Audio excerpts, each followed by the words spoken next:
Hi everyone, welcome back to the channel. If you are trying to entering your Apple ID password every single time, you download a free app from the App Store. Don't worry, I'll got you covered. In today's video, I'll show you how to fix it. Let's get started. Open the Settings app on your iPhone. At the top, tap on your name banner. Tap on Media and Purchases. Then tap on Password Settings in the pop-up menu. Here, turn off the toggle for required password. Now go back to the settings page.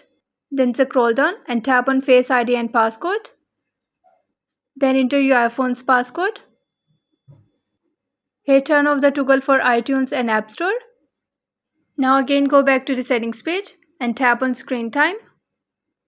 Scroll all the way down and tap on Content and Privacy Restrictions. Here tap on iTunes and App Store purchases. If Allow Required is selected, then select Don't Require.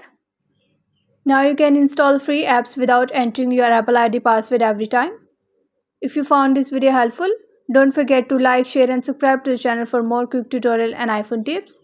Thanks for watching and I'll see you in the next one.